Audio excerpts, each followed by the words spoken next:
Good afternoon, and you're very welcome to the CitA Tech Trend Series 2021. My name is Alan Hoare. I'm based in the School of Surveying and Construction Management. I'm one of the founders of the Alliance. This year, I suppose we've been looking at the top 10 technologies that will transform the construction industry.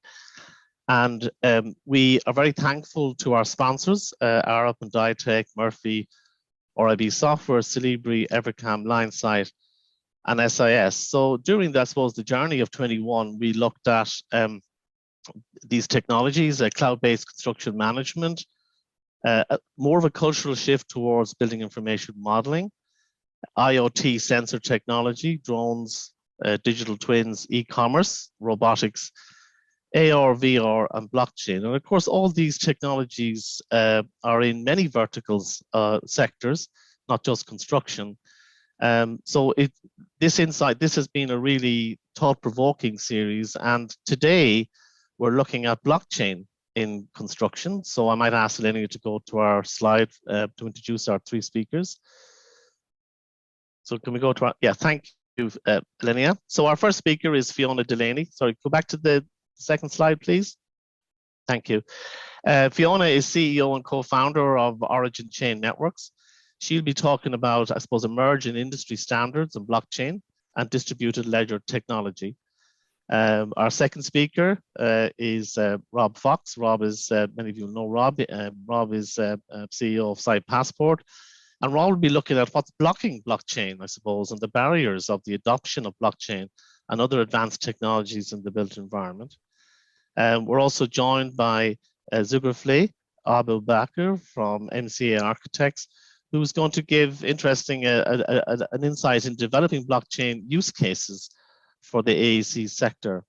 So you're all very welcome, and thank you for joining us. So I think what we'll do is we'll start with our first speaker, Fiona, if you'd like to start.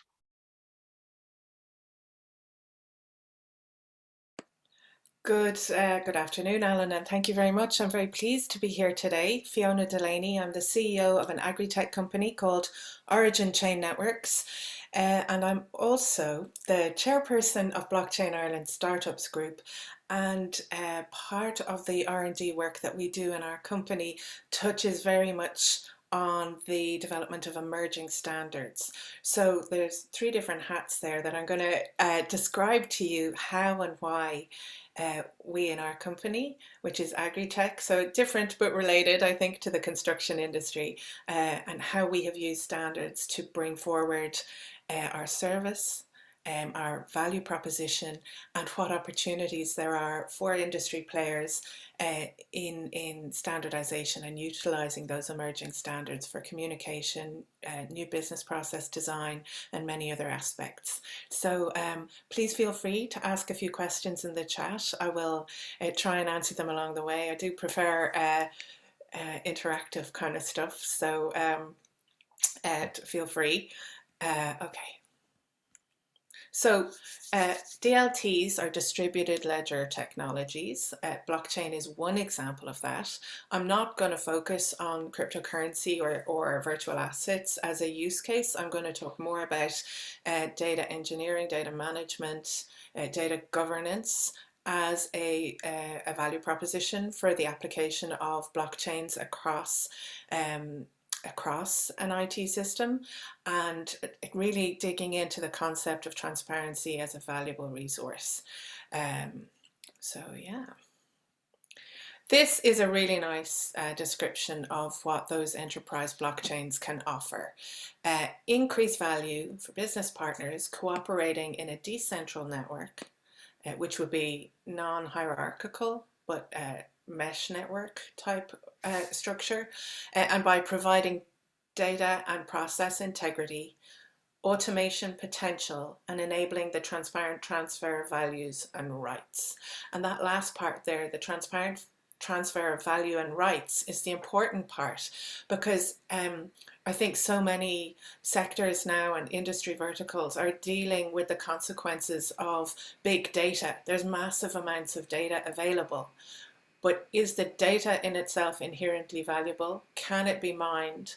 And what value is in the creation of new types of data sets or subsets of attributes that can be combined in a way that adds value, or in the creation of an entity or a certification or a marker in a business process that can be afforded rights. I know that Rob Fox is here from Site Passport, so that idea of credentializing aspects of process or worker certification to enable smooth transfer of either people or supply chain stuff or whatever across sites and locations is something where you're creating a symbol or an entity or an artifact which encompasses value, and it doesn't necessarily require all of the big data in the background to be placed on an expensive blockchain, but what it does require is that moment of notarization to become immutable, transparent, trusted. So these are all the different aspects that can be solved, I suppose, when you have a trust layer or this decentralized layer in your IT systems. Let me move on here. So this is from Startup Land. Some of you business people will already know about the business model canvas. If you're talking about developing, even in an R&D sector of your existing company, you can have a look at defining new service strands or new products or services, particularly digital products or services, and you would describe them in the middle here. You'd describe their unique value proposition. If you're thinking about incorporating a blockchain or a DLT layer, a distributed ledger technology layer, your problem needs to be multi-party. That's where you can get the best value out of it. So multi-party, multiple organizations. If it's just you and your company, you probably don't need to use a blockchain to flag or notarize certain business process events. But if it's across a supply chain or across multiple parties, as there might be on a large building site, well, then you're talking about something that this can really add value.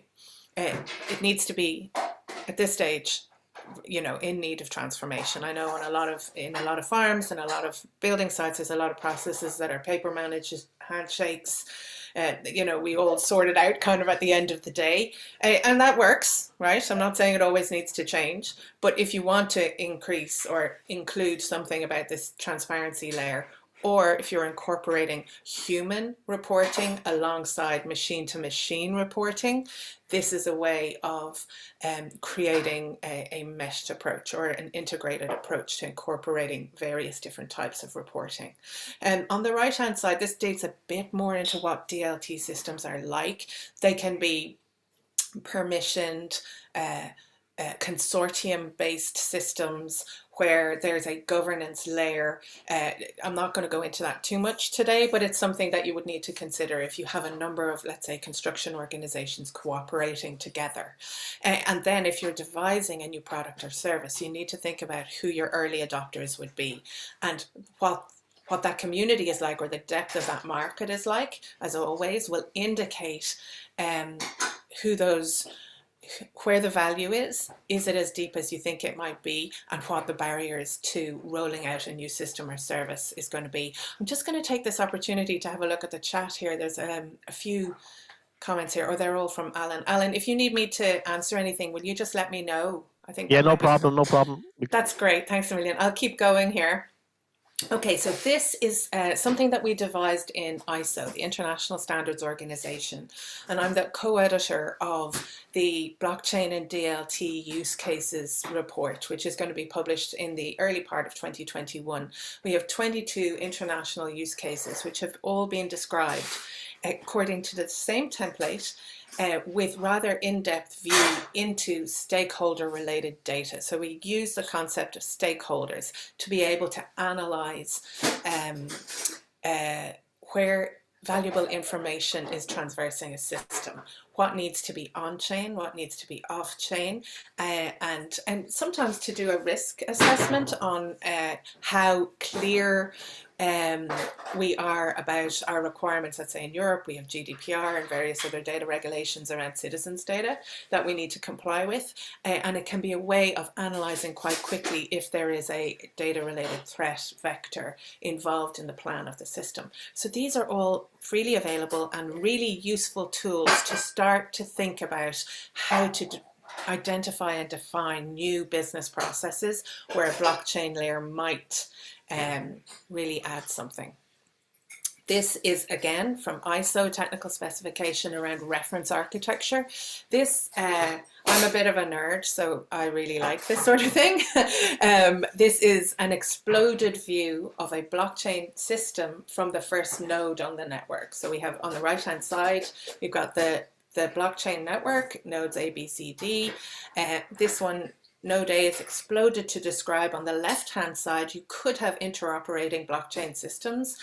For anybody who knows a little bit about blockchain, we have this idea of decentral identities, self-sovereign identity management, very big in Europe. We've done a lot of work here because of GDPR and allowing citizens data ownership and data controller rights over their personal data.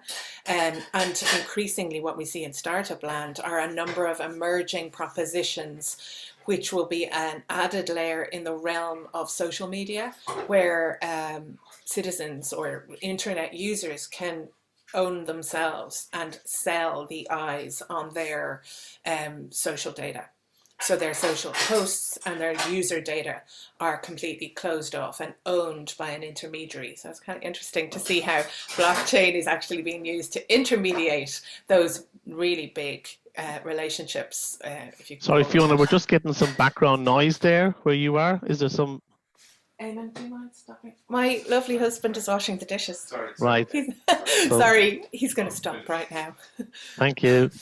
Thanks, Eamon. Sorry about that. So this has on the left-hand side DLT systems, other DLT systems. So you can use another DLT system, let's say like Hyperledger Fabric, which has a Besu client, so you could notarize to the public blockchain, and you could use Hyperledger Indy to create decentralized identities for humans who are governed by GDPR, so their personal information. So it's the side creation on a separate but connected blockchain where hidden identities or anonymous or pseudonymous identities are created for use in a blockchain system. Something similar could happen for any other type of private data entities that you might need to identify in that way, as well as above it we see B, non-DLT systems, and that would be the enterprise, existing enterprise databases. It could be Department of Environment licenses, it could be safety pass records, it could, you know, whatever you needed it to be, whatever the existing enterprise systems are, many of which are on the cloud, can be connected here. Your administration system is your service provider, which in an Irish construction industry context could actually be an amalgamation or a joint venture by a number of different industry associations.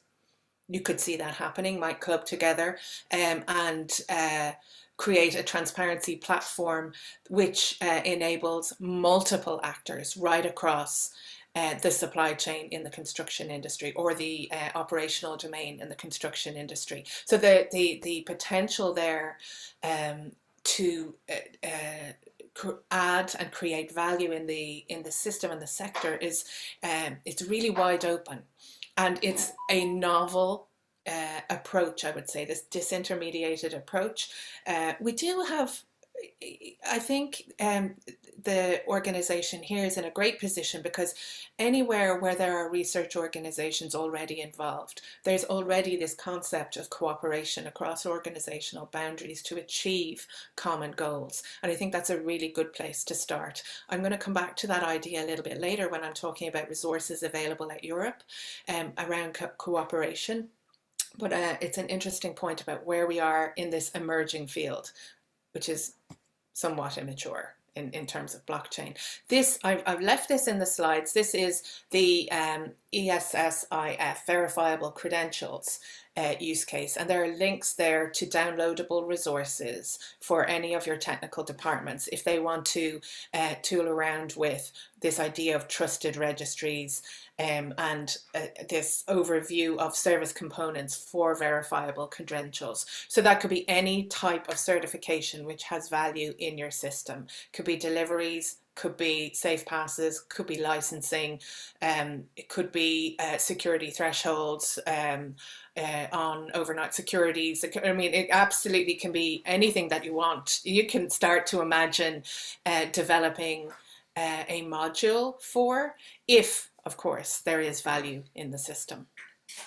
Okay, I am going to move on to taking my own company as a use case. How might we look at the role of blockchain and DLT in relation to that? So in the agri-food sector, a problem that we have identified is that there's gaps in the origin story of food. I think everybody's kind of familiar with this. The agri-food supply chain from farm to fork is something of a black box, really, you know, a bit like technology. Nobody really wants to know how the internet works because it's too much information, and nobody really wants to know how their chicken is slaughtered and ends up in their chicken nuggets. Like, people just don't want to know. So we've been sort of mollied into this non-transparent or this opaque acceptance on the shelves of our food. And now, because of the emerging health and safety environment, or the challenges of the Green Deal, or just the general demand to have increased efficiencies across the food supply chain, we start to see that in order to automate or create autonomous views of some of these data constructs, which are often coming from different actors, we need to see where the value is in providing that. How do we fill the gaps? How do we incentivize good data input practice? How do we create value on the part of the data creators? How, you know, that's a job of work. How do we fund that? How do we address that? And then one big gap, and this, I'm sure this is in the construction industry as well, but it's very well modeled in the food industry, is that end-of-life waste management of food. About 50% of the carbon footprint of protein sources needs to be added on to the carbon footprint of just the life story of let's say, beef, because so much is wasted between the shelf and the consumer. So when we're talking about hammering farmers for their carbon footprints, the farmer can't do anything about the end-of-life waste management, either on the part of the retailer or the consumer. And both of, I mean, I'm a consumer too. We all get a let-off because this idea of how do we report on end-of-life waste management, there is no such thing really. And there's been no incentive model for us to report on it. So how can we address some of these things? So it's a big problem domain. And in this slide here, you can see that what we're trying to explain is that there can be a co-creation of the digital provenance of food. And I just used carbon footprint analysis there, carbon equivalent figures, you know, relating it to the greenhouse gas protocol, the scope 3 corporate value chain accounting. And we can see that there's losses. Just by modeling it and just by counting it, we can see that there's losses. Like, we can't really address or really live up to the responsibility around some of the Green Deal imperatives if we can't measure things. So hopefully I've shown that there's certainly something in it, so in the requirement to provide transparency, and that there is a benefit right throughout the agri-food supply chain in measuring and tackling it, and being able to create some, like, an assurance layer, let's say, throughout the supply chain that has made the efforts to account for and to mitigate some of the wasteful practice. Well, they could be rewarded because they can create their own assurance layer, which is transparent and then can be validated. So that's the realm generally that we're trying to look into, and how we might do that in agri-food to the benefit of the farmers. So I just wanted to show you this. So we described that idea as a system, and we described it using the ISO technical specification for reference architecture, and submitted it just to the ISO use case repository. And that fact that we did that meant that NSAI put us forward for this European award. And I'm telling you this because it's not an agri-specific thing. It is about technical innovation, and it is about the interface of I would say emerging socially beneficial technologies. That's a concern at the heart of Europe about digital sovereignty and the purpose of digital transformation across the European Union. So in the light of that, modeling this, and this was something that this concept is something that we open sourced, because it's quite difficult as an IT provider and as a startup to share some information about what it is that you're doing. Without being able to protect yourself, because we wouldn't have the largest market share, or we're not the biggest actors. So this was a way of us sharing our, I guess, knowledge, credentials, and proving our viability just really at the edge of emerging technology advances and how they can be applied. So I'm sharing this as a startup, a CEO in a SME, in a startup, and this I even got involved in standards because we were at the Innovation Arena in the Ploughing Championships in 2018 in the windy weather, and I did like a consumer quiz about trust in food and what enhances consumer trust. And I was surprised to find that 70% of our respondents picked regulation and standards. I was surprised at the consumer side that they really valued that so evidently, and it was because of that stated aim. That's why I got more involved with NSAI and ISO in particular, and really began just through WG6, which is the use cases group, really started to bring the open innovation practices that we deploy in our company to that emerging technology field, and started creating resources that mean that across different verticals we can start to compare and contrast different routes to market, different applications, in a way that we can understand where the benefits are. Let's say from agri-tech to construction tech, or a public in smart energy. In our report, there are 3 different use cases: one from India, one from Spain, from Catalan government, and one from Ireland. So the IERC one is very research based. The one in Catalonia is all about incentivizing good citizen actions in relation to climate change. And then the one in India is a lux high-end, how large property owners can trade solar generated energy back to the grid, because they can do that there. You can't do it in Europe. So there's some really interesting compare and contrast use cases there, and that methodology is available to anybody. I would just contact me, and the publication itself will be available in spring. So NSAI, I'm sure, are going to do a good job of pushing that out. So I would definitely encourage all of you to certainly take a look and start to consider using these standardized methods to model new services. I'm not sure how much time I have, but this... Yeah, you got a few minutes, yeah. Okay, let me skip through this.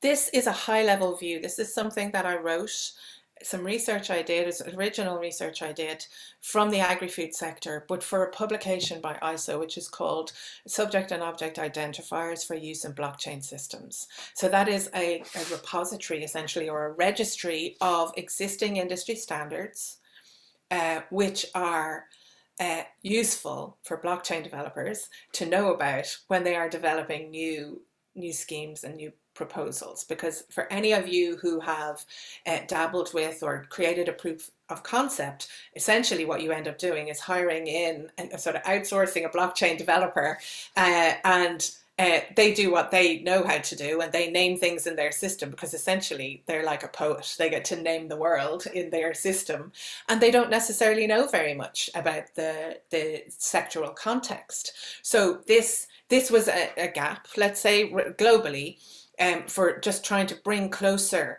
to, from the dev side, the emerging innovation developer side, giving them resources where they're working in that interface between public administration and industry. So industry, particularly, construction industry, highly regulated, many rules, many things to keep on top of. When you are designing a proof of concept, you're working with a dev who probably knows, Solidity or Python or JavaScript, but don't know an awful lot about your industry. So these were the kind of, that's what the report is, and these were the high level purposes for why DLTs are deployed in agri-food. Corporate social responsibility, traceability optimization, food integrity assurance and fraud countermeasures, decentralized finance, particularly in emerging economies. Fair trade is a big application there. And then industry agriculture 4.0 bioeconomy, looking at underpinning assurances or creating optimized technology pathways for enhanced communication or enhanced rollout of future services. So that's like including blockchain in the convergence stack, blockchain and AI, or IoT and blockchain with some AI processing to disaggregate or disintermediate or identify what's important, whatever. So these, and I would imagine that you could repurpose those, and more or less they would certainly resonate across construction. So construction, yes, corporate social responsibility, traceability, optimization, that could be supply chain, not food integrity, but process integrity and fraud countermeasure. Decentralized finance will be a big thing for all of us, I think. And then industry and construction 4.0, renewables maybe instead of the bioeconomy. But there's some good examples in there as well. There's a few slides here about Europe. I'm just going to say two things about it.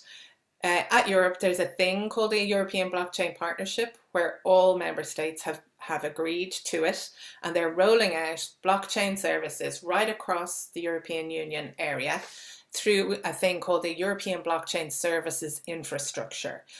Have a look at that. There are downloadable resources there. There are 7 different cross-border use cases, many of which are for enterprise processes. And they have an early adopter scheme, which at the moment is focusing on research organizations. So we can encourage TU to step up there and see what that's about. These are some examples, the digital future. These are some examples of big data projects and what's happening there. I don't have any around construction per se, but I bet you would definitely find the relevant ones, big European projects that have already gone in depth on some of this. And then we've got verticals and horizontals. That's the approach in European Commission that they're taking to standardization. This is Blockchain Ireland. This is some of the stuff we do. Very ecosystem innovation based. It's all about networking. It's all about sharing and supporting each other. I'm the chair of the startups group. So it's cohort support and networking, I would say, and that's the real benefit there. So yeah, hopefully you've got some questions. There's quite a bit of information there. Yeah, thanks, Fiona. That's really interesting, and there is likely research being carried out. There's likely pilot projects going on, potentially even in the construction industry in Ireland, that we don't really know about, and that's always been the challenge to try and connect with other universities and companies and networks like yours. So we'll keep that conversation going. There's a couple of comments in there that you might even think about before at the end. I mean, I know Powell asked about smart contracts and would you cover this a little? And I know one of my colleagues, Malachy Matthews, what consensus protocols do you use? So maybe just quick comments on those, but you can always come back at the end. Yeah, so that use case that you saw there, Let me just skip back to that.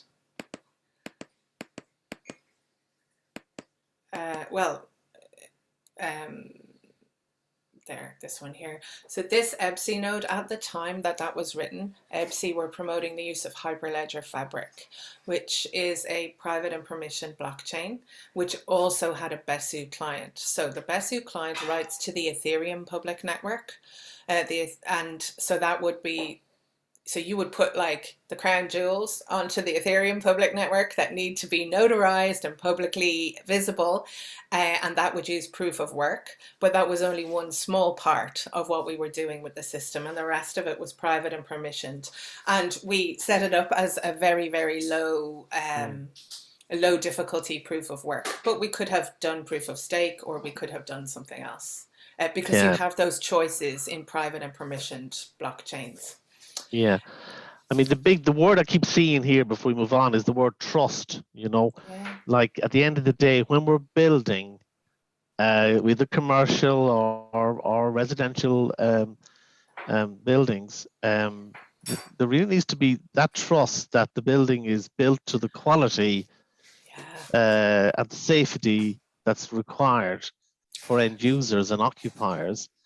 And, you know, so that for us, it's about building control, it's about planning, it's about constructing safely, it's about potentially even the digital twin. So you know, that's something, trust in construction is something that maybe is going to surface. That's really what this is all about. So we're going to thank you, Fiona. We're going to move on now to our second speaker, and I know, Rob, you've had some engagement with Fiona and her network, and you're going to maybe talk about the blockages in blockchain. So thank you for joining us. Yeah, no, thanks, Alan. Yeah, and thanks, Fiona. That was really interesting. It was good to hear about the latest, what's happening in the broader blockchain world, and it is really interesting because we were talking earlier on in relation to the similarities between construction and farming, and the idea of farm to fork. You know, the equivalent of so many equivalents of that in construction. You know, and a lot of it is based around products, you know, selection of products and the veracity of the selection process and all of that good stuff. But so, yeah, no, great stuff. So I suppose, yeah, my presentation today is themed around, I suppose, what's blocking blockchain. And so it's an interesting sort of concept, you know, around why hasn't blockchain, you know, taken off. You know, there's lots to talk about blockchain, but, you know, perhaps why hasn't it moved along more than people might have expected even a few years ago. But just my own background very briefly. Yeah, so my name's Rob Fox. I'm the founder and CEO of a construction technology company called Site Passport, and we specialize in the area of supply chain management solutions and procurement and lots of other stuff related to supply chain. So I'm just going to talk you through this, and I think just to set the table a little bit in relation to the overall, you know, idea around, you know, progress and in construction, and where construction has been and where construction is going to. I mean, I worked in construction for over 20 years. Well, I worked in main contracting for 20 years before I set up Site Passport 4 years ago. And even over those 25 years, you know, there have been a lot of changes in construction. But I suppose some of the most fundamental changes have been that, you know, construction is just continues to get much bigger and much more complex, even than it was 20 years ago. I mean, the sums of money that you hear people talking about, you know, in relation to size of projects, even in Ireland, but, you know, globally, is just mind-boggling compared to the types of figures people spoke about even 10 or 15 or 20 years ago. And, you know, there's going to be a huge increase in the amount of money spent on construction in the coming years as well. And that's a real challenge for the industry because, you know, aligned with that, and at the same time as that, you've got this issue of dwindling resources. So there just aren't enough professional resources out there. There just aren't enough trade resources, just aren't enough people in construction. And while the increasing size and complexity of projects is accelerating, this dwindling of resourcing is also accelerating. So that's presenting a major challenge for construction. And actually, the supply chain in construction is becoming increasingly fragmented. You know, some people have a view of construction that, you know, you've got these tier one contractors and they employ all the people and do all the work. But actually, something like 90% of companies involved in the construction industry worldwide have fewer than 20 employees. So construction is this hugely fragmented industry that has layers and layers that go right down to subcontractors, subcontractors, and you could put in lots of subs. It keeps going. Obviously, there's been an increase in regulation over the years, and that's been punctuated obviously by things like Bakar and so on and so forth. But that's an increasing trend. Regulation. There's going to be more and more regulation. There's never going to be less regulation. There was an interesting article recently about Grenfell, and one of the outcomes of that report was that there was too much deregulation in the UK, and that was one of the big factors in relation to the improper choice and use of products. Obviously, there's increasing global volatility and this increasing demand for green construction. So these are all, I suppose, what I would say are the macro trends that are impacting construction.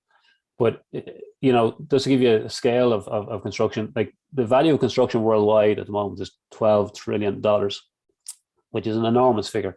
But that's going to go to 16 trillion, they estimate, by 2025. So is this massive increase in the spend on construction, and some of that's been driven by COVID. There's a kind of a realization worldwide that the infrastructure across the world is just completely inadequate, particularly in healthcare and housing. But those problems were there before COVID. They've just been magnified by COVID, or certainly has shone a light on those. The lack of infrastructure. So it's just an enormous industry, and it's going to keep getting bigger. And the problem is that as construction keeps getting bigger by volume, and the resources keep decreasing, you've got this growing gap in between these two areas. And there are lots of programs and lots of incentives and lots of initiatives around trying to get more people into the construction industry. But to be honest with you, I think as admirable as they are and as noble as they are, they're long-term projects, and they may or may not work. So it's, for me, and I think for the industry, there's going to be this increasing reliance on technology to fill that gap. And some of this is augmenting what people do, but really, for me, and I think where the industry is going, if there aren't just enough humans to do the jobs, you've got to get machines to do the jobs. It's kind of going to be as simple as that. And some of those, some of that technology will be software, some will be hardware. But something has to fill the gap, and it's not going to be people. And really, what we're trying to get to stages of automation. How can you automate construction and all the processes, from what people might consider paper-driven processes to actual physical process on site? So there needs to be, an increasing focus of how can we get to automation and automated construction site. And if you're going to automate a process, you really have to have good quality information, So at the moment, a lot of the information in construction, there's tons and tons of information. A lot of it isn't of any real inherent value, as Fiona was saying earlier on. It's not actionable. You can't actually really use it for much benefit outside of, for that particular project. Somebody had to sign off on a product to tick to the Bakar boxes, and that piece of information might satisfy that need for that particular project. But really, once that information is put into the system and somebody signs it off, a lot of that data that goes into common data environments and everything else is not that useful going forward or elsewhere in the project or in the future for other projects. So the idea of how we structure data, and the data needs to be accurate and it needs to be reliable, needs to be lots of things in order for the data to be useful. But a key part of that is that the data is verifiable. And as part of the automated process, that's really key. So whether you want to apply any of these advanced technologies in the construction industry, a lot of it comes back to how good is the data. Because even in the basis of data analytics, there's no point analyzing data if it's incomplete, inaccurate, out of date. You're just analyzing information that is actually not of really any use. You take artificial intelligence. If you're trying to teach a machine, whether it's an excavator or whatever it might be, any type of machine you're trying to teach, or apply machine learning, artificial intelligence to, unless you're teaching it with the right, correct information, you're just teaching it to do the wrong thing. So at the moment in construction, lots of people, lots of humans, lots of people learn lots of things from lots of sources, but very often actually the information they're getting from their colleagues or wherever they're getting it is not actually accurate. And there is a problem that people are learning things, even people at the moment are learning things that are not actually maybe accurate or useful or true. But if you're going to start teaching machines, you've got to make sure that the information is correct.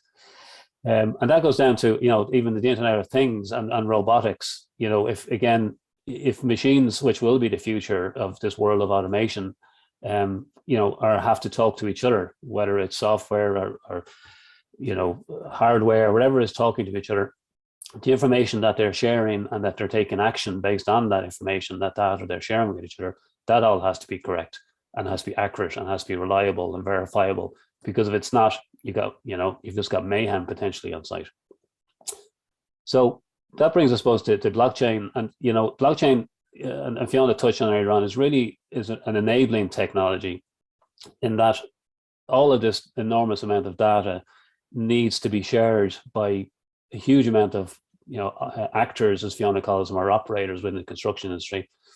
And you've got to have a place you can put all that information that everybody can trust, and that information can't be tampered with, and is managed correctly on a system or on a technology like a blockchain. So it's all about getting the right information, accurate information, into a system, and then being able to share it in a place where you can trust that information. But there's a long way to go to getting to the blockchain piece. And I suppose in our business of supply chain compliance, the level of supply chain compliance data that's required is just enormous. These are just some of the headings that, as you can see here on the left-hand side, that people have to provide information about. So in the context of, we mainly deal with main contractors, and there are customers, they're trying to capture all this information from their supply chain. And these main contractors could have hundreds and thousands of subcontractors, suppliers working for them.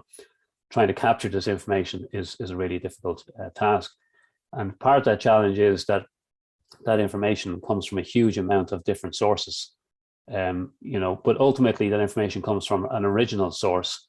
So for example, the CRO, the company's registration office, from a corporate identity point of view, they are the origin of that information. If the CRO gives you information about a company, you can trust it. It should be accurate, should be up to date, and you can trust it.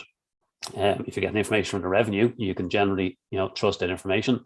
Or if you're getting it directly from the insurance companies, all these different organizations, you're asked the question, these guys provide all this information and you can trust it. But the challenge is that in order for all that information to get through the process, it goes through many hands. So at the moment, there isn't this level of cooperation between all of these organizations to provide all the information into one centralized repository, be it blockchain or anything else. Part of what we're trying to solve is providing a way to bring all that data together from all of these sources into the site password environment that then can be shared with multiple people. So it's trying to bring in the original trusted data from source into a system. And we've been looking at blockchain for a while, and we see as blockchain is a next step potentially for what we do, in that you can provide a consortium that all these organizations might be happy to put their information onto, because everybody in this consortium is in control of that information. They're not trusting just one other player. It's a collective trust, it's a cooperation type of approach. But just in that, I suppose, the whole supply chain aspect, I've just highlighted in green here, just the whole area of ESG, in its own has the potential to dwarf all these other sections here regarding the amount of information that's required about companies, about products, about anything. So this problem around gathering all this information and being able to verify it and measure it is quite an enormous one. It's only getting bigger. So I suppose this, this is just a little bit about site password, and these things that we mentioned earlier on, I suppose, about transparency, trust, and confidence. I mean, ultimately, people want to have confidence in, if you're a client, in your design team, and if you're for the design team, the client, they want to have trust in the main contractor, and therefore they want to have trust in the supply chain. And in order to get that confidence, there has to be a level of transparency and there has to be trust. And trust is a difficult thing. It can be a little bit ethereal at times. So the idea of developing trust and confidence through data is key. So that our mission is to try and provide data-driven solutions that deliver transparency and trust and confidence to the construction industry. And I suppose we see blockchain and people in the blockchain space it's a platform for trust, really. And this idea that blockchains can provide a single source of truth that multiple parties can trust easily. So that's all, I suppose, the concept of blockchain is that you bring all these parties together. All of these parties will provide information within the system, and it becomes a trusted network. The challenges, I suppose, is around this idea of verifiable data. So you've got all this information that's coming in, but how do you verify it? And there is no real system for bringing all this together at the moment. There are certain players out there that try and aggregate this information, but a lot of the information that goes into supply chain management solutions is provided by the supply chain as opposed to the people that feed into the supply chain. So all of these entities, including the revenue commissioners, the insurance companies, health and safety authorities, ideally they would feed the information directly into the system about the supply chain. So just a simple case study here is regarding insurance verification. So currently every subcontractor on a construction project has to provide the insurance details. It's one of the basic requirements. The problem is that piece of paper, if you want to call it, even if it is a digital document, has to pass through many hands, along the way. And, that starts with maybe the insurance underwriter, that, then it's passing through the broker. The broker then provides the subcontractor. As I was mentioning earlier on, people involved in construction know that there's subcontractors and it keeps going down the line. But that piece of information then generally gets passed to the main contractor. The main contractor passes it to their broker to check it off.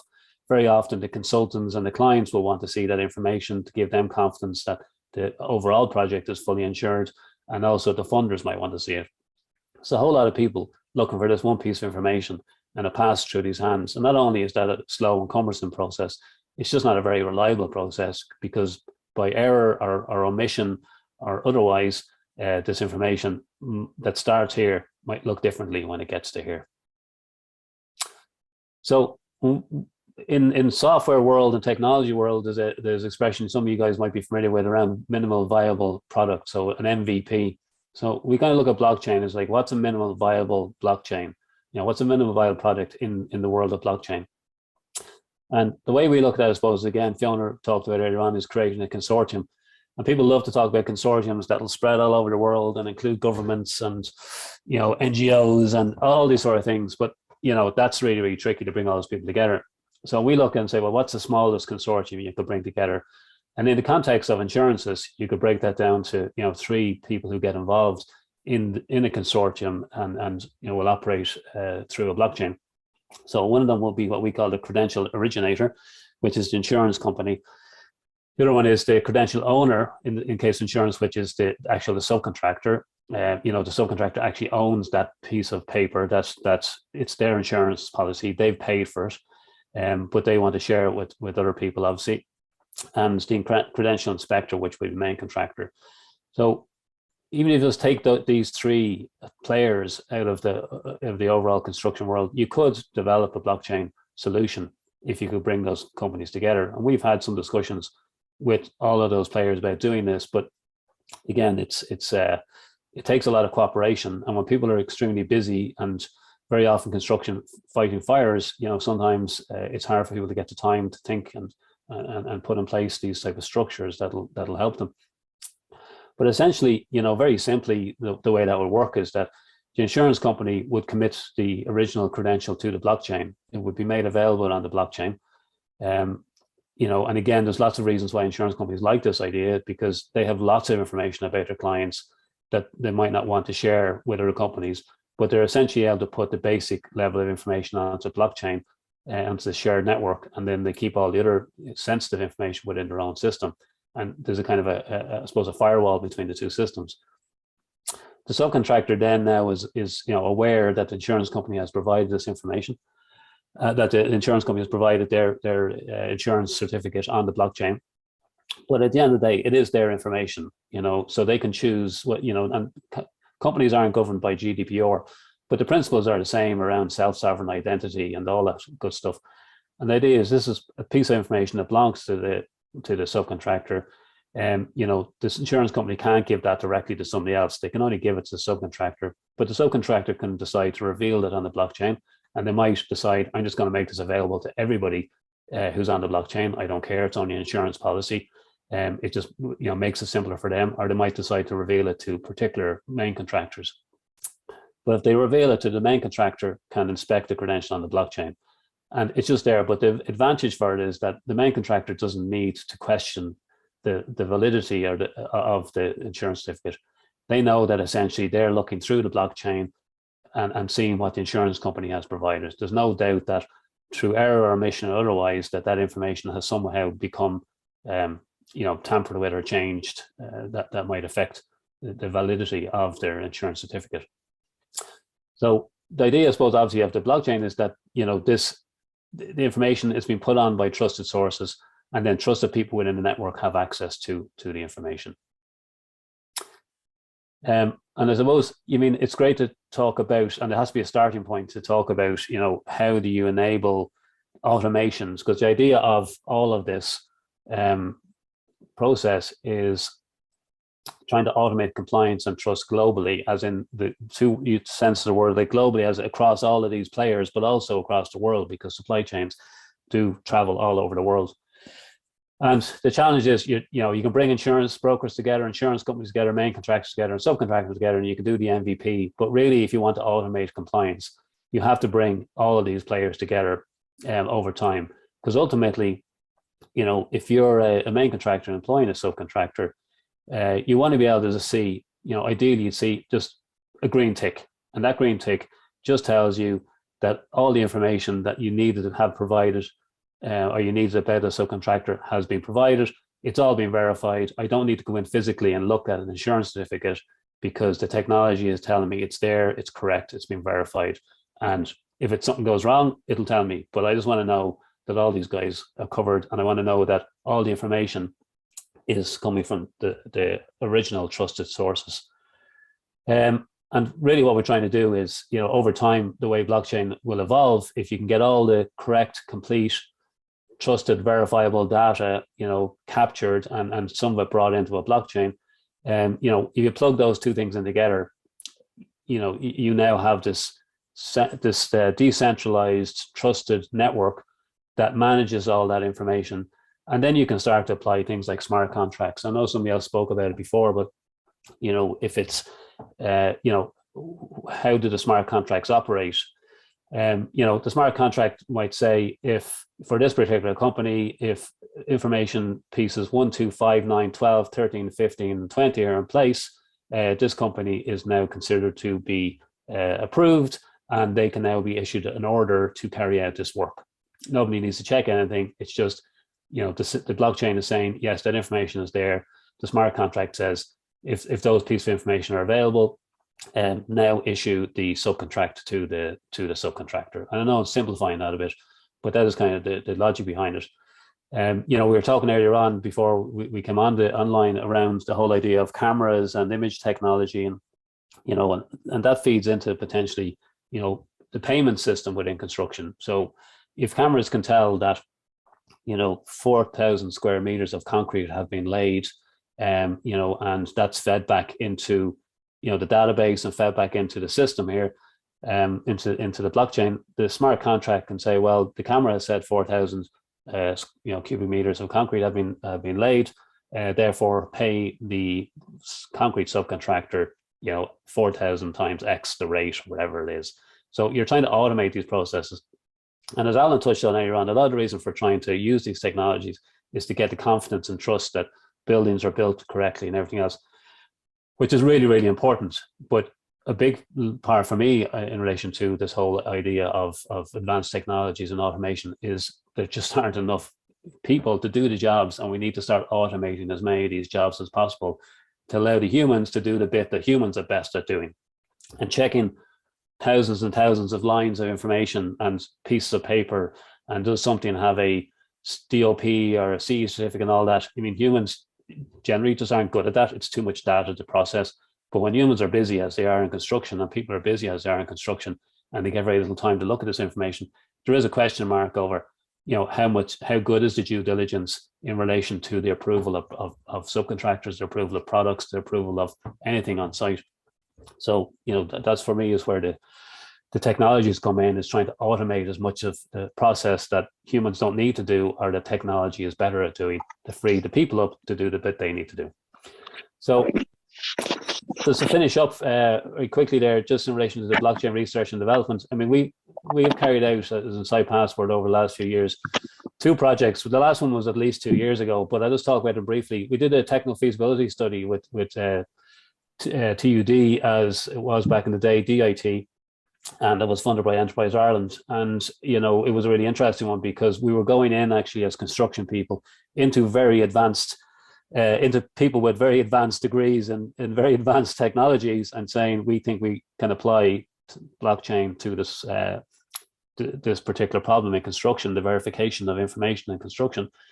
And they were a bit skeptical to start out with, but it was a really interesting conversation, because they asked us lots of questions that made us think about it in a different way.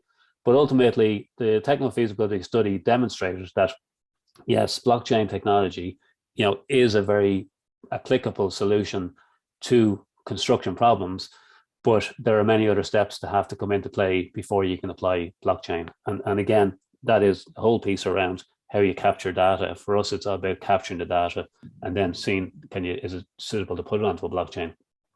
We also did one with CitA, the Center for Advanced Data Analytics and Research in UCD, and that took it to a next level as a proof of value. And with the team in CitA, we actually built out, a blockchain solution that, was able to say, well, if the insurance company puts insurance information here, the subcontractor can reveal the information, the main contractor can verify it, and that can all be automated without anybody having to really touch off it, or people having to look and read piece of information. It was just, this has been proven to be correct. The insurance are in place. So I suppose that's, we want to do, and we will be doing more research with these, with CUD and with UCD and everything going on in the future. But really, our focus as a company, and I think the focus for construction needs to be, is, are we capturing the data in a way that's useful and actionable, and, that we can then apply these technologies to? Trying to apply blockchain or machine learning or anything to the data that currently exists in construction doesn't solve any problem. You're just analyzing and information that actually isn't reliable, isn't complete, isn't trustable. And it could be nearly detrimental, never mind it not being useful. You could end up having unintended consequences. But I suppose I believe there is a future in blockchain. I believe, blockchain has huge implications and huge potential for construction and for society and everything else. But I suppose where I'd finish off with is that there's so many changes that need to happen in construction, culturally, technology-wise, and everything else, before the blockchain can really be leveraged. So that's it, Alan. Thanks, Rob. Yeah, but we've got to keep a focus on it, haven't we? I thought you did a superb job in setting out the challenge and what has to change and how we can learn from this new technology. At the moment, the Alliance has been talking to industry, tech providers, policymakers about setting a plan for the next 4 years. And you've just written a lot of it there. And the way that you set out those 7 macro trends, the way that you homed in on the gap that is increased volume and the lack of trades and people in the industry, and we're not going to fix that overnight. So absolutely, the focus is on technology filling that gap and automation and so on. I think you did a really, really nice job on that, Rob, and thank you. And thanks, the people that are not here today will listen to that, because we're going to shine a light on this event and the messages in this event in our sort of seasonal message next week, and our plans looking forward. So, I think blockchain is something we just need to keep focusing on. You look at the housing crisis, you look at the need to deliver volume, the need to deliver quality, the need to control cost, and of course the need to build safely and so on and so forth. So I think there's a huge role here. And a big opportunity. But I remember when I studied a little bit of law as a young fella, we learned about a thing called entire contracts.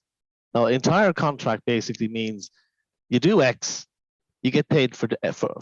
That's it. So, you're doing a bit of plastering, you plaster a room, you finish, you get paid. Contracts in construction are complex. Large contracts are complex. So it's a challenge, isn't it? But I think payment is a big trigger for the industry. You do the job, you get paid. You don't get paid unless all of the information is there. Mm-hmm. And that's really the carrot that needs to happen in this industry, because cash flow is king. We keep hearing about that. So thanks, Rob. You did a great job.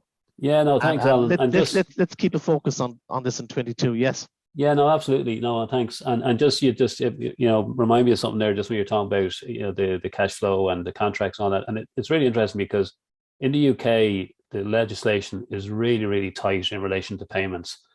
And therefore in the UK, there are solutions out there like pay apps and different things that are moving towards this idea of automated payments, because it's so hard not to, in some respects in the UK, not to pay people on time. It's just like now that barrier of, I want to hold a few quid back and I want to do this and I'm not sure has he done this and everything else. A lot of those barriers are gone because the laws are saying you can't do that anymore. Now it becomes an issue of measurement. Okay, well, I'm going to pay you, but did you do, 1,000 meters of pipe work, or did you do 500? I don't know. Cameras come into play and all that. But in Ireland, there's similar legislation in Ireland, but it's not enforced in the same way. And, till that idea of the legislation drives behavior, I suppose. And the behavior is in construction is typically hold a few quid back, squeeze off the nose bag, as an engineer said to me one time when I was working for doing a job for Dublin City Council. He said, Rob, don't forget, I can squeeze off the nose bag. But that idea of squeezing off the nose bag, just is actually, it's a cultural issue, and it's actually stifling lots of things. Yeah, entire performance requires entire payment. Like that's the bottom line. Exactly. That's the business we're in. So that's the way we need to go to. So thanks, Rob. You did a great job. Thanks. Yeah, thanks. So moving on to our final speaker, Zulkefly, a recipient of an award at the CitA BIM gathering for best early researcher paper. So what you're going to be doing is something that CitA are hoping to do in 22 in the area of tech trend, and that's to kind of give user cases to SMEs, the SME community. We all know the larger companies are getting on looking at this, but it's the SMEs we need to be reaching out to. So over to you, Zulkefly, and thank you for joining us this afternoon.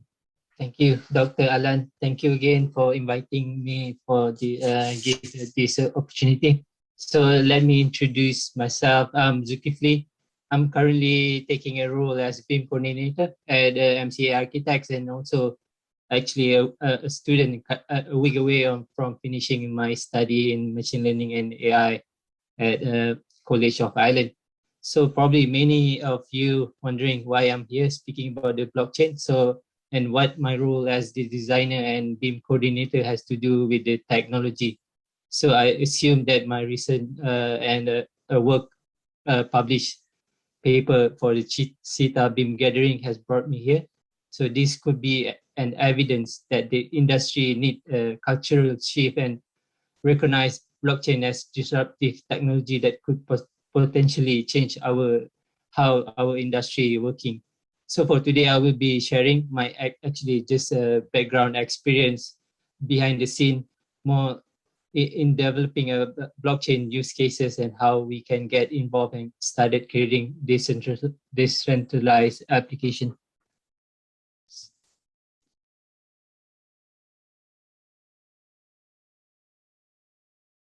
Yeah, to the second slide.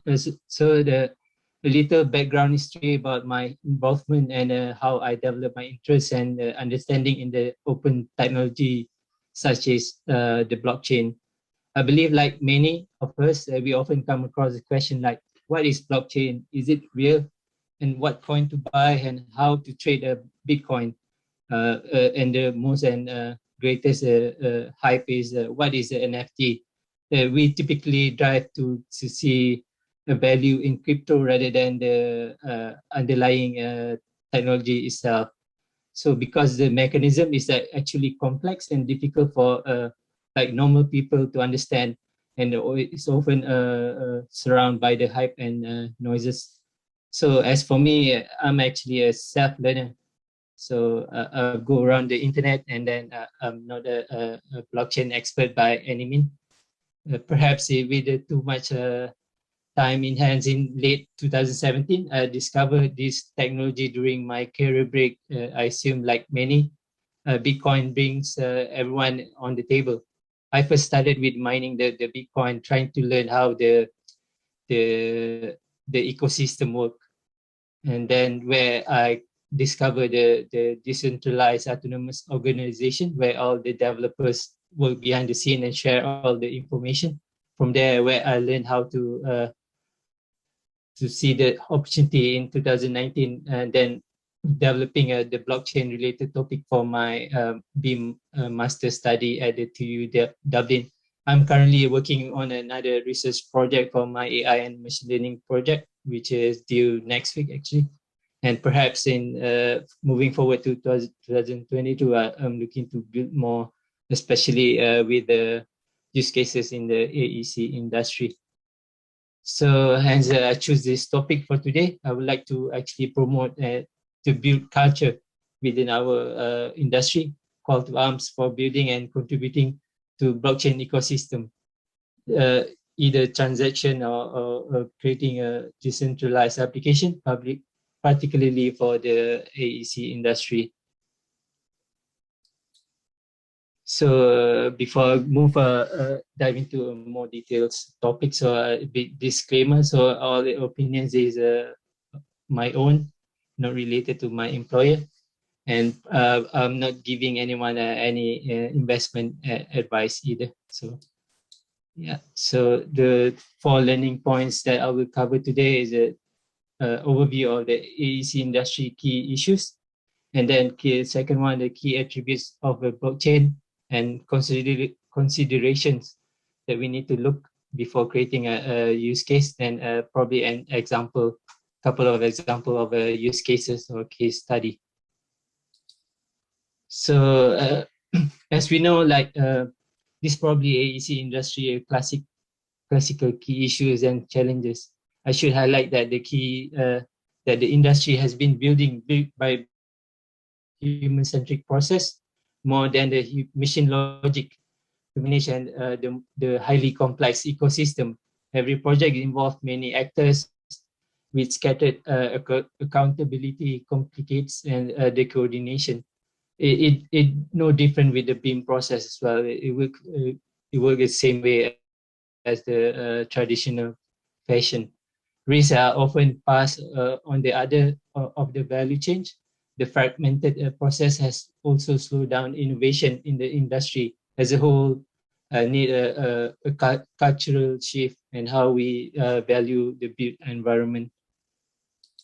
So how is actually, but how the emerging disruption such as the blockchain technology will drive change in the industry and transform the way of working? Obviously, I don't have the definite answer to this, but as a disruptive technology, blockchain has the potentials to address these challenges and could reshape the industry by creating a trusted environment, by applying machine logic and automation, for example, via smart contract, and that will enable a more efficient way of working, and also establish the digital threat foundation where every exchange of information is identified, validated, and protected. These key attributes can be applied to create a meaningful use cases for AEC industry. I will cover more example at the end of the presentation. So before that, we should probably understand a little bit about how blockchain ecosystem works. Blockchain are very complex for building use cases. Is probably helped to actually break down the different parts of making up the blockchain technology layers that can be overlaid into any proposed system architecture. So on the top chain, there's really application layer. They're probably the most area that we should look into building use cases for the AAC. The application layer focuses on developing blockchain solutions for across different application and industry. The second one is a system layer, which composes trust layer, blockchain layer, and transaction layer, that are core components that need to be maintained by the blockchain itself. This includes the trust layer and the transaction layer, as mentioned earlier. And then the last and the bottom is most important is the support and network layer. Blockchain operate over a network, a peer-to-peer network.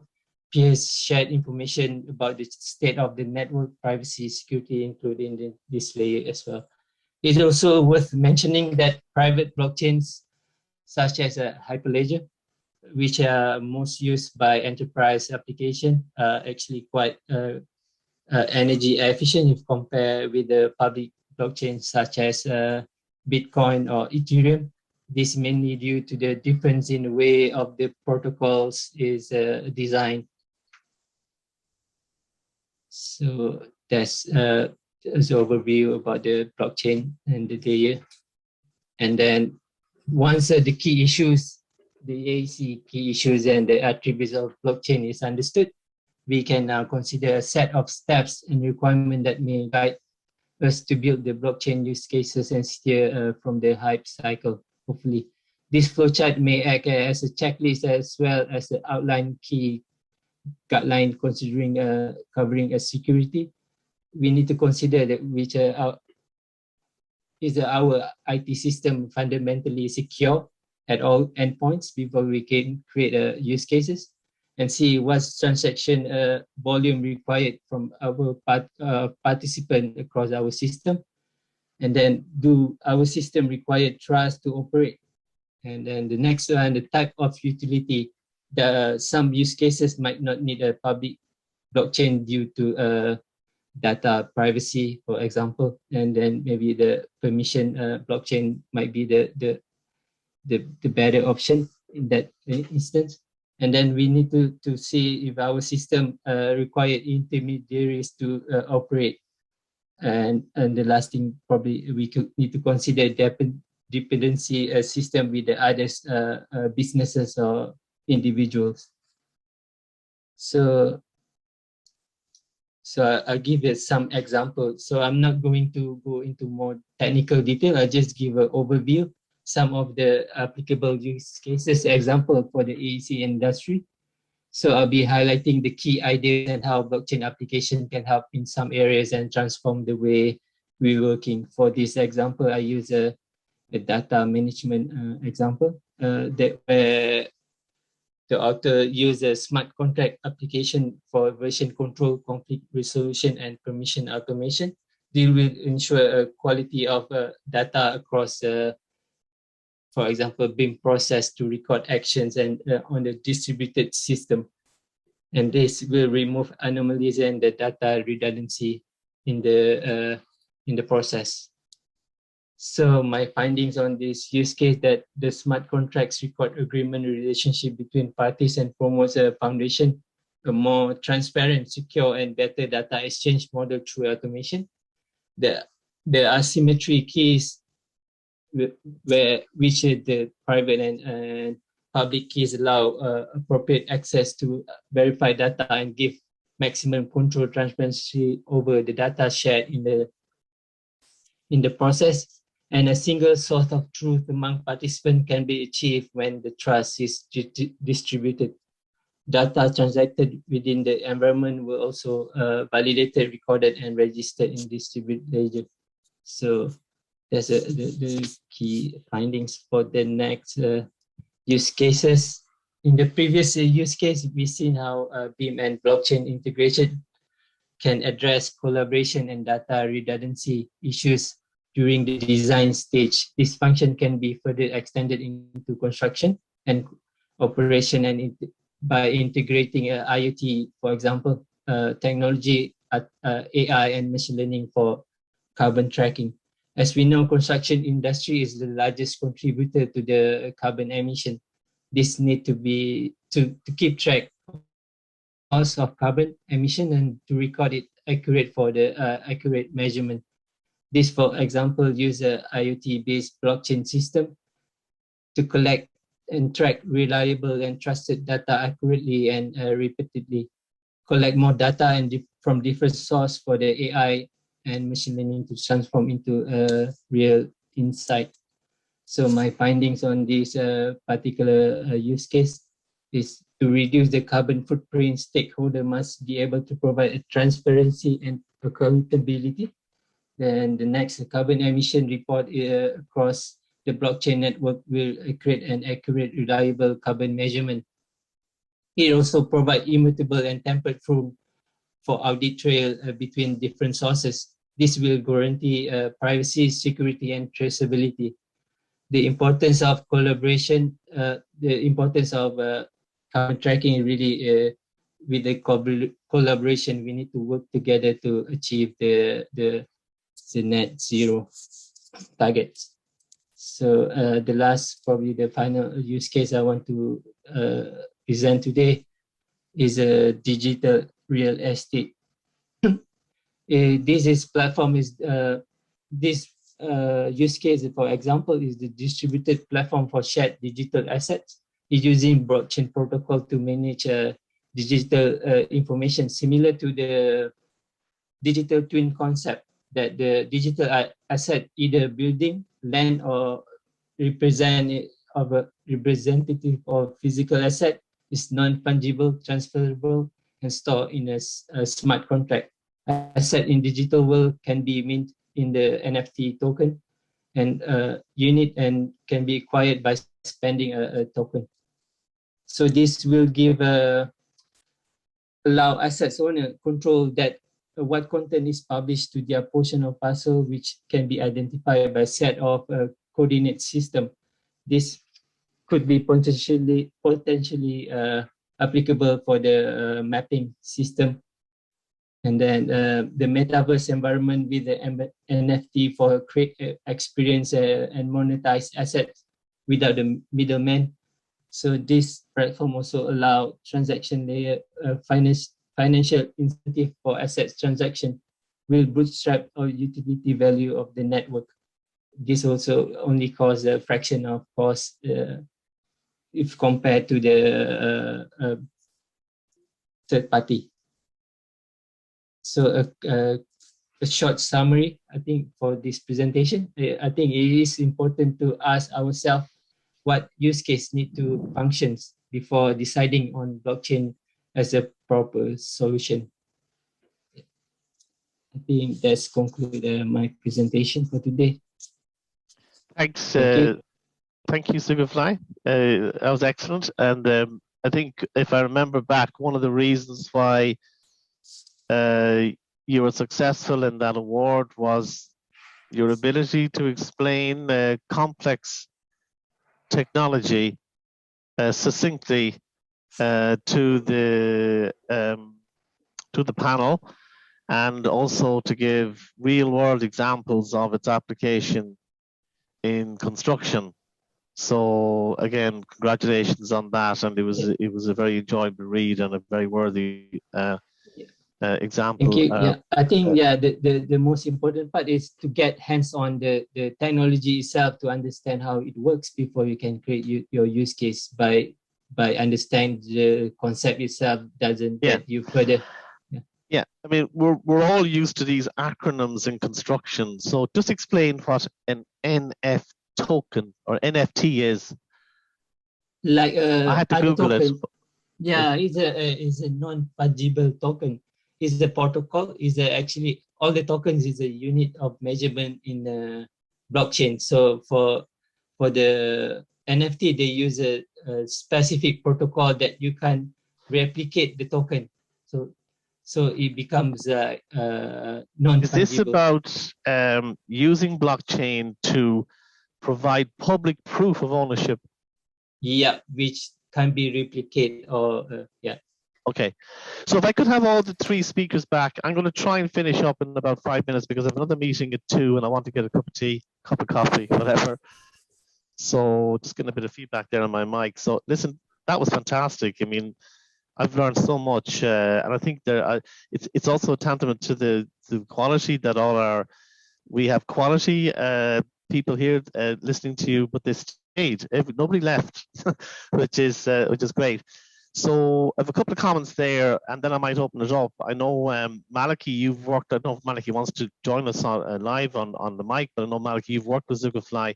You're saying that there are enormous synergies between the BIM digital model and a blockchain application. I don't know if you want to elaborate on that or whether anyone can comment on that. Yeah, hi Alan, can you hear me? How are you, Malachy? Good to hear you. Yeah, Zulkefly, well done. I always love your slides. They're always very interesting. Yeah, thank you. There's most definitely a huge synergy between the digital model and the blockchain, and I think we're only scratching the surface of it here. And I had a conversation this morning with somebody trying to explain what the golden thread was, and the golden thread starts at the design point, and to be able to have a mechanism whereby you can plot and the trajectory of design decisions, because there's very often design decisions that can lead to problems further down the line. So something along those lines, and the fact that a digital model is basically a SQL database, which means that it can be programmed, and we have a programming, we have visual scripting, which allows us to delve deeper into the BIM database as such.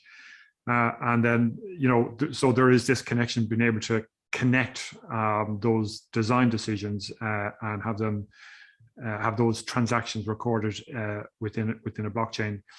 It would be very interesting. It would also have the effect of keeping the designers on their toes, knowing that their design decisions, things that are perhaps decisions that are made in the boardroom and things like that, are translated back into the model, but they're recorded in the model, so they can't.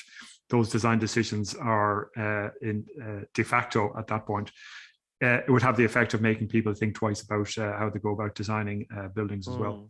So there's lots of different synergies, lots of different avenues, and lots of different roads you can take with this.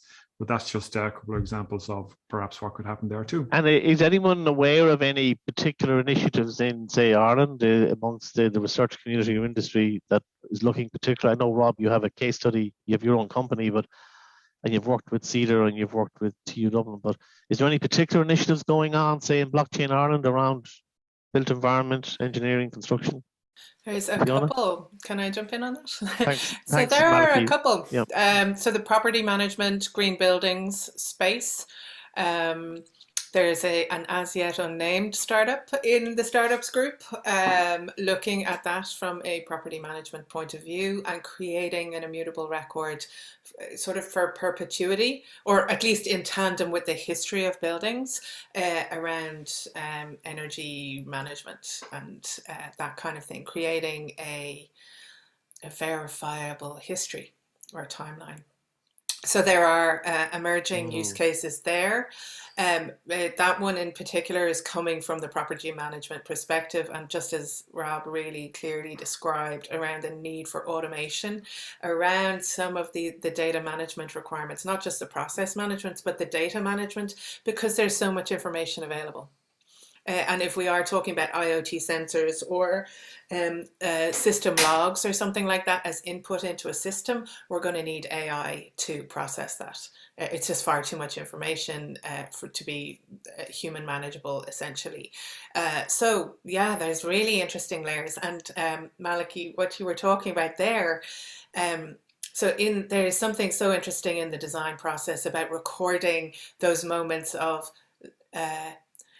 call it inspiration or call it problem solving, that moment of creative problem solving where all of your expertise comes together in this moment to draw a line or something like that. There's that creative process, and then there's the oversight aspect. And I would definitely, if you consider thinking about that a little bit more, I would look at those as two different value propositions that can be layered over each other. The only use case I've heard like that is a scoping project we did with a contemporary dance company, looking at the value of being able to trace co-creation in dance sequences. And this was coming out of there was some consternation a while back about footballers' emotes on the football pitch and then being repurposed in online in I can't remember the name of that big game. So people being credited. Fortnite, thank you. What was it? The one is Roblox, FIFA. Well, FIFA and in Fortnite. So that was something that we went quite far in, and we were like the +1. We were shortlisted for European funding for that, and that would have looked at really interesting decision making. We added a whole layer for archival purposes because in fact the choreographers and dancers were really interested in the prospect of not just the authorship tracking, but being able to determine how they made their decisions and then mining that again in the future for future problem solving or future creation. So there's some really interesting synergies like across multiple disciplines. There is, and it's the biggest challenge we find certainly with the Alliance, and there's so many other initiatives going on, Build Digital, the DASB project, you know, there's lots of CSG and so on, is trying to kind of find out what's happening. Okay, in our own definitely country. think let's do something in the spring, Alan, between Blockchain Ireland, and let's do a use case showcase or something like that. Would be really interesting. Okay, so listen, thanks everyone for your time, and then you might just share the final slides. And so thank you, Fiona, thank you, Rob, thank you, Zulkefly. I won't attempt to summarize. The summarization of this is recorded, so you're very good. I just thought I'd just quickly mention the fact that CitA SkillNet have been successful in securing funding for the 13th consecutive year, one of the largest skill nets in the Republic. So that's going to be very much a cornerstone of what we do. We've also been successful working with TU Dublin, GMIT, TUS, the Shannon region, MTU in Munster, and Waterford IT and Build Digital. So our responsibility there will be dissemination and communications on that project. You'll hear more about that from the Build Digital team in 22, and that's a 5-year project. So I suppose in meeting people over the last few weeks, we thought housing. Let's look at housing in 22. 213 actions in the Housing for All plan, but we reckon we can hit 30 of them. We reckon we can talk about the digitization of planning, building control, construction, digital passports, and so we can talk to that, and we can challenge it, we can learn how to change, and that hopefully will then help those people responsible for the Housing for All program. We'll also continue the Tech Trend series in 22, but we're going to ground it next year. We're going to have use cases from SMEs, particularly right across, and of course one thing CitA does is we're right across the ecosystem, designers, contractors, suppliers, IT companies.